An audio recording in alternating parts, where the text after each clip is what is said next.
प्रेरणाएं कबीर साहब को उन्होंने दी थी, लेकिन परमात्मा पर उनका कोई असर हुआ नहीं था। तो उन्होंने उनका दाव लग गया। और विशेषकर परमात्मा ऐसी लीला उस दिन किया करते थे जिस दिन दिल्ली का सम्राट सिकंदर लोधी काशी बनारस में अपने दौरे पर जाता था। उन दिनों में दिल्ली का सम्राट यानी पूरे भारत का राजा, वो भी अपने छोटे राजाओं की खबर लेने के लिए, जैसे काशी का नरेश वहाँ उसमें वीर देव सिंह बघेल थे, तो उनके पास जाते रहते थे। उनकी सारी राजकाज की वो नजर रखते थे, क्योंकि वो सब उनके अंतर्गत होते थे। उसी समय परमात्मा ने ये लीला की। सभी हिंदू धर्म के आचार्य, शंकराचार्य और अन्य जितने मंडलेश्वर थे, उनका सबका दाव लग गया। ब्राह्मण गुरु जितने थे, और उधर से मुसलमानों के पीर और काजी जो पहले दुखी थे परमात्मा से, और साथ में एक शेख तकी नाम का जो मुसलमान था, वो पीर था, गुरु था। किसका? सिकंदर लोधी का, राजा का। और उसके पूरे भारत के जितने भी मुसलमान धर्म के अनुयायी थे, उस शेख तकी के संकेत से सब काम करते थे। वो इतना उसको मानते थे, और वो सिकंदर लोधी के साथ ही जाता था। वो भी पहुंचा हुआ था। अब सभी ने मिलकर, हिंदू और मुसलमान दोनों के धर्मगुरु, उन्होंने अपने अपने अनुयायियों को भ्रमित किया। कहा कि देखो भाई, ऐसा व्यक्ति अगर काशी में रहेगा, हमारे नगर में रहेगा, क्या असर पड़ेगा बच्चों पर, कैसे निकलेंगे हम बाहर। चलो, राजा सिकंदर लोधी आया है, उसके सामने हम अपनी अर्ज करेंगे और इसको कठिन दंड दिलवाएंगे। वीर देव सिंह बघेल जो काशी नरेश थे, वो भी परमात्मा कबीर जी के शिष्य हो चुके थे।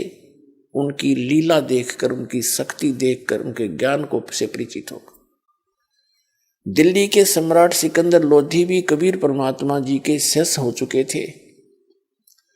क्योंकि सिकंदर लोधी को एक बहुत भयंकर असाध्य रोग था,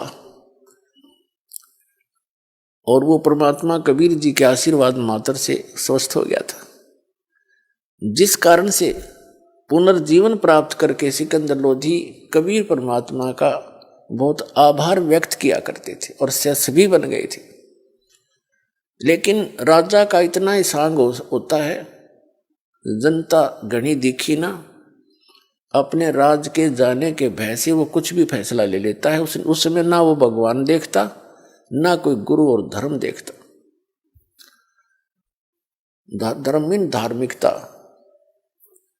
तो उसने सभी लोग इकट्ठे होकर सिकंदर लोधी के पास पहुंच गए, जिस रेस्ट हाउस में वो रुके हुए थे।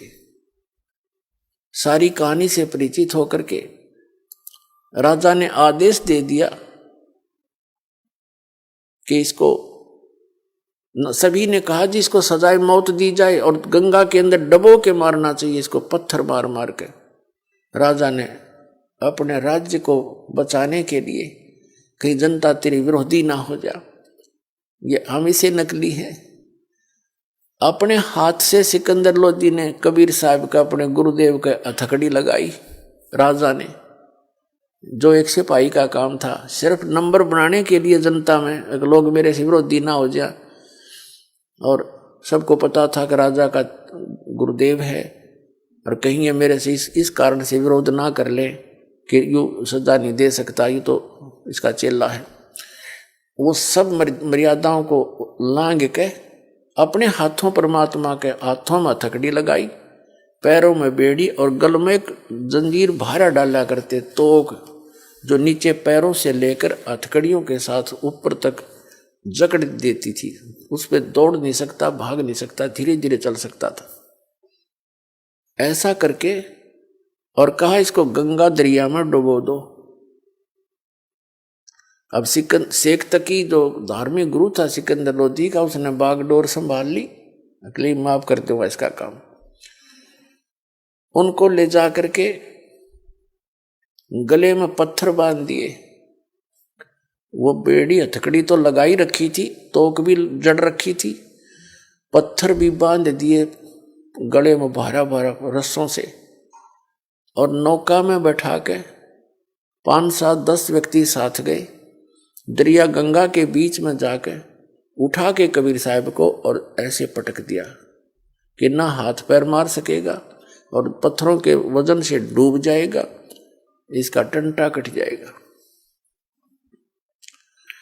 उन्होंने ऐसे पटका गंगा के अंदर, दरिया के अंदर, सभी हथकड़ी बेड़ी अपने आप टूट गई।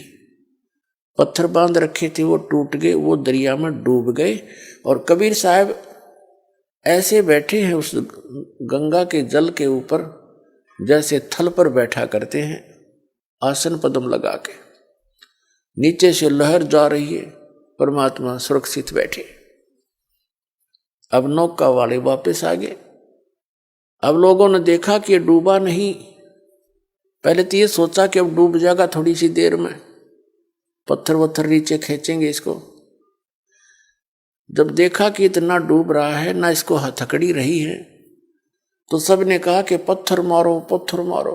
किनारे से लोगे पत्थर मारने, और पत्थर वहां कहाँ जहाँ थे, बीच में 200 फुट की दूरी पे। फिर कहा कि तीर लाओ, गोली लाओ, बंदूक से मारो। तीर ले आया, कोई बंदूक ले आए और वहां गोली मारे परमात्मा के ऊपर। जब तीर और इनसे नहीं मरे बंदूक गोलियों से, तब उन्होंने कहा सबने मिलकर के राजा तोप मंगाई जाए। अब तोप यंत्र लाके खड़ा कर दिया, उसमें गोले डालने, कबीर साहब के ऊपर दाग गए। वो गोला या तो वहीं गिर जाए फंस, या कबीर साहब से 100, 200, 300 फुट दूर जाके गंगा में गिरे, क्योंकि वहां बहुत चौड़ाई है गंगा दरिया की जहां पर वो ये क्रिया कर रहे थे। और यह इतनी दूर जा पड़े किसी तालाब सरोवर में, आसपास के जो गंगा जल से भरे हुए उसके कारण भर जाते थे आसपास के। ऐसे परमेश्वर की लीला को आदरणीय गरीबदास साहिब जी, गांव छुडानी, जिला झज्जर, हरियाणा वाले ने परमात्मा से परिचित उस ज्ञान से समझकर, जानकर यथार्थ रूप में वर्णन किया।